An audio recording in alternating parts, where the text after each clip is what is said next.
ওরা আমাদের অনেক ক্ষতি করেছে। আপনি যদি আমাকে আগে বলতেন যে এই ডিজাইনগুলো দত্তদের কাছে যাচ্ছে, আমি তাহলে তখনই না বলে দিতাম। দেখুন ম্যাডাম, এতদিন আপনাকে কাজের বিনিময়ে দত্তবাবু টাকা দিচ্ছেন, আপনি সেই জন্য কন্ট্রাক্টে সাইনও করছেন, আর এখন কন্ট্রাক্ট সাইন করে টাকা নিয়ে কাজ করবো না বললে তো হবে না। আর তাছাড়া এই ব্যাপারে আমি আপনাকে কোনো রকম কোনো হেল্প করতে পারবো না।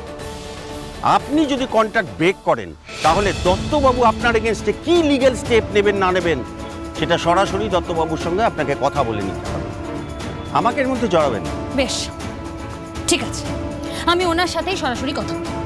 আমি ওনাকে জিজ্ঞেস করবো যে এই কাজটা উনি কেন করলেন, উনি আমাকে কেন ঠকালেন। উনি তো নিজে খুব ভালো করে জানেন যে এই কাজটা নীতিগতভাবে অন্যায়। ব্যবসা নীতি দিয়ে চলে না ম্যাডাম, বুদ্ধি বুদ্ধি দিয়ে চলে। বুদ্ধি আর দুর্বুদ্ধির মধ্যে অনেক ফারাক আছে বসবে। যাই হোক, আপনার সাথে আমি কথা বলে সময় নষ্ট করতে চাই না। আমি দত্তবাবুর সাথে কথা বলতে চাই, ওনাকে ফোন করুন এক্ষুনি। ফোন করতে হবে না ম্যাডাম, আপনি কিছুক্ষণ ওয়েট করুন, দত্তবাবু কিছুক্ষণের মধ্যে এখানেই আসছেন, তখন না হয় সরাসরি কথা বলে নেবেন ওনার সঙ্গে।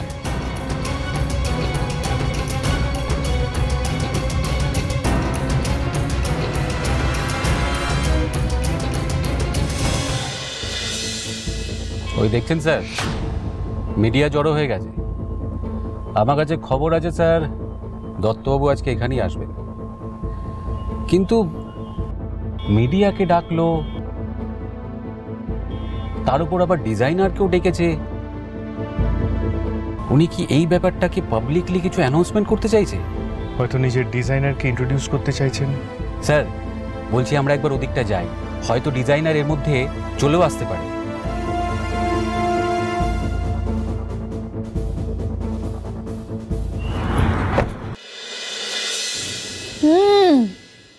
মেয়েদের হাতে না জাদু আছে, কি ভালো বানিয়েছেন, আর ওটা মুখে দিলেই পুরো গলে যাচ্ছে।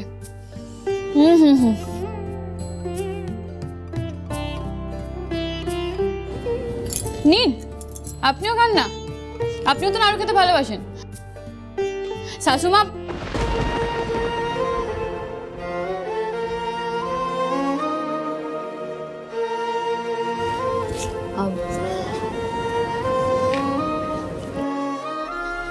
মানে আপনার মা অনেকদিন আগে একবার গল্প করেছিলেন, ছোটবেলায় পুজো শেষ হলে নাকি আপনি বয়ামের পর বয়াম নাড়ু নিমকি সব শেষ করে ফেলতেন। তখনই আমার মনে হয়েছিল আপনার নাম শান্তিগোপাল না দিয়ে নাড়ুগোপাল দিলে ভালো হতো। বনি, আপনি না খুব ভালো, আপনি এভাবে সবকিছু ছেড়ে চলে এলেন, একবার নিজের কথাটা ভাবলেন না? নিজের কথা ভাববো মানে? আর সব ছেড়ে চলে আসলাম মানে কি কুণাল বাবু? যেটা কোনোদিনও আমার ছিলই না সেটা আবার ছেড়ে চলে আসার কি আছে? আর আমি নিজের কথা ভাবিনি, কে বলেছে আপনাকে? ভেবেছেন নিজের কথা? শুধু তো আমার ভালোর জন্য অয়নাকে আমার লাইফে ফিরিয়ে দিলেন, কিন্তু তারপরে আপনার কি হবে, লোকজন আপনার সম্বন্ধে কি কথা বলবে সেটা একবারও ভেবে দেখেছেন বনি? আমার আবার কি হবে? এমনিতে আমার সামনে লোকজন বেশি ট্যাপও করার সাহস পায় না, আর আমি যেরকম বিন্দাস না সব বিন্দাস থাকবো। আমি তো আপনাকে বলেছি কুণাল বাবু, আপনি আমার বেস্ট ফ্রেন্ড, আপনি ভালো থাকলেই আমি ভালো থাকবো, এটা নিজের জন্য ভাবা নয়। তাছাড়া আপনি তো বরাবরই অয়নাকেই ভালোবাসতেন, আমি তো আপনার লাইফে উড়ে এসে জুড়ে বসেছিলাম, সেই জন্য সুযোগ বুঝে কেটেও পড়লাম।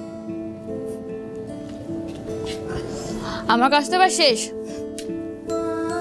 এবার আপনি নিশ্চিন্তে সুখে শান্তিতে অয়নার সাথে সংসার করুন কুণাল বাবু।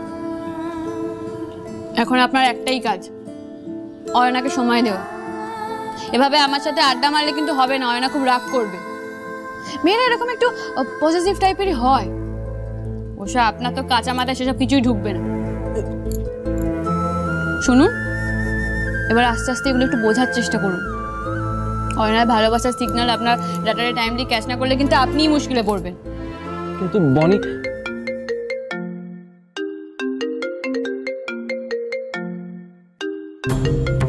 দেখলেন তো, বলতে না বলতেই ফোন চলে এলো। আপনি যান কুণাল বাবু, আপনি তো আমরা ভালোবাসার মানুষকে পেয়ে গেছেন। এবার আপনি গিয়ে আপনার মাস্টারপিসটা কমপ্লিট করে ফেলুন তো। আমাকে ছবি পাঠাবেন কিন্তু, আমি দেখবো কেমন এঁকেছেন। আর হ্যাঁ, আপনাকে যে কথাটা বললাম কথাটা কিন্তু রাখবেন বনি। আপনি ভীষণ সাহসী, খুব ভালো একজন মানুষ। আমার বিশ্বাস আপনি অনেক বড় হবেন, কিন্তু তার জন্য এই পুলিশের চাকরিটাকে আপনার অ্যাকসেপ্ট করতে হবে। আমার বিশ্বাস দেখবেন আপনি অনেক বড় একজন অফিসার হবেন।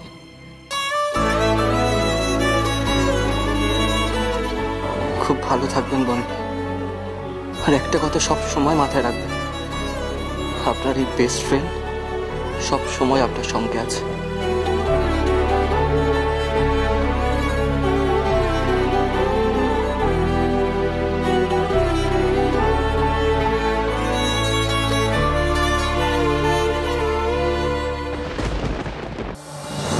মিস্টার দত্ত, আপনার কাছে আমাদের একটা প্রশ্ন আছে। আপনার মতন একজন বিজনেসম্যান বড় 5 স্টার হোটেল, কনফারেন্স রুম এসব ছেড়ে এই পার্কে কনফারেন্স ডাকার কারণটা কি? সূত্রের খবর অনুযায়ী সামনেই jewellery house of the year competition হতে চলেছে, আর এই ব্যাপারেই আপনি কিছু বিশেষ অ্যানাউন্সমেন্ট করতে এসেছেন আজ এখানে। এটা কি সত্যি? আপনারা প্লিজ একটুখানি ওয়েট করুন। হ্যাঁ, কিছুক্ষণের মধ্যেই আপনাদের সব প্রশ্নের উত্তর আপনারা পেয়ে যাবেন। ওকে স্যার, খড়ি ম্যাডাম এসে গেছে। Excuse me, please. এই যে দত্তবাবু, আপনার সাথে আমার খুব জরুরি কথা আছে। হ্যাঁ আমি জানি, জরুরি কথা তো আমারও আপনার সঙ্গে আছে মিসেস খড়ি সিংহ রায়। আমি জানতাম আপনি আজ এখানে আসবেন, তাই দেখতে পাচ্ছেন এই যে এত কিছু আয়োজন, এসব তো আপনার জন্যই করে রেখেছি। মানে? আসুন আপনারা। আপনাদের সবার আমার কাছে যা যা প্রশ্ন ছিল সব প্রশ্নের উত্তর আপনারা অবশ্যই পাবেন। আজ আপনাদের সবাইকে এখানে কি কারণে ডাকা হয়েছে সেটা জানানোর সময় হয়েছে। আপনারা সবাই জানেন পরশু best jewellery house of the year competition আছে, আর সেখানে আমাদের এবারে নতুন কালেকশন আজকের নারী। ইতিমধ্যেই দত্ত জুয়েলার্সের ডিজাইন নিয়ে চারিদিকে একেবারে হই হই পড়ে গিয়েছে। সবার মনে শুধু একটাই প্রশ্ন, আমাদের ডিজাইন কে করছে, কে আমাদের ডিজাইনার? আজ সেই প্রশ্নের উত্তর দিতেই আমি এখানে এসেছি। আজ সবার সামনে আমাদের ডিজাইনারকে আমি উপস্থিত করতে চাই। কি ব্যাপারটা কি বুঝলাম? উনি এই কথাগুলো কেন বলছেন মিডিয়ার সামনে? আমি তো আপনাকে বললাম যে আগে আমি ওনার সাথে কথা বলতে চাই, আপনি ওনাকে আটকান। স্যারের কথার মাঝখানে আমি কি আর ডিস্টার্ব করতে পারি? দেখুন, যেটা হচ্ছে সেটা কিন্তু ঠিক হচ্ছে না। আগে আমার কথা। আমাদের কোম্পানির সেই অসামান্য ডিজাইনার আপনাদের সামনে, আপনাদের সবার পরিচিত খড়ি সিংহ রায়।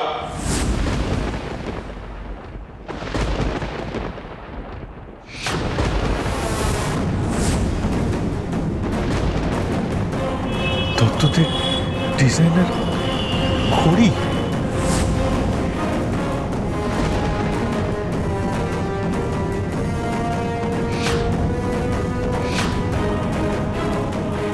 এটা আপনি কি করছেন দত্তবাবু? আপনি এই কথাগুলো বলতে পারেন না। আমার অনুমতি ছাড়া এই কথাগুলো আপনি ওদের কাউকে বলতে পারেন না। আগে আপনি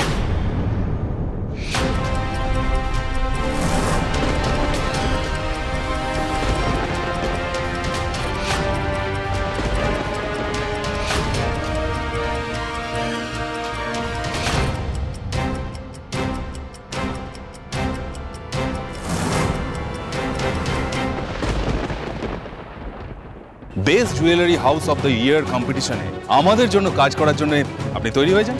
খড়ি এতদিন দত্ত জুয়েলার্সের জন্য কাজ করছিলেন? তোমার স্বামী এবং তার সাধের ওই সিংহরায় জুয়েলার্সকে আমি টেনে রাস্তায় নামাবো। মিথ্যে দিয়ে না কেউ আজ পর্যন্ত কোথাও জিততে পারেনি, আর আপনিও জিততে পারবেন না। আর আপনি এমন হারবেন যে আপনি কোথাও মুখ লোকাবার জায়গা পাবেন না।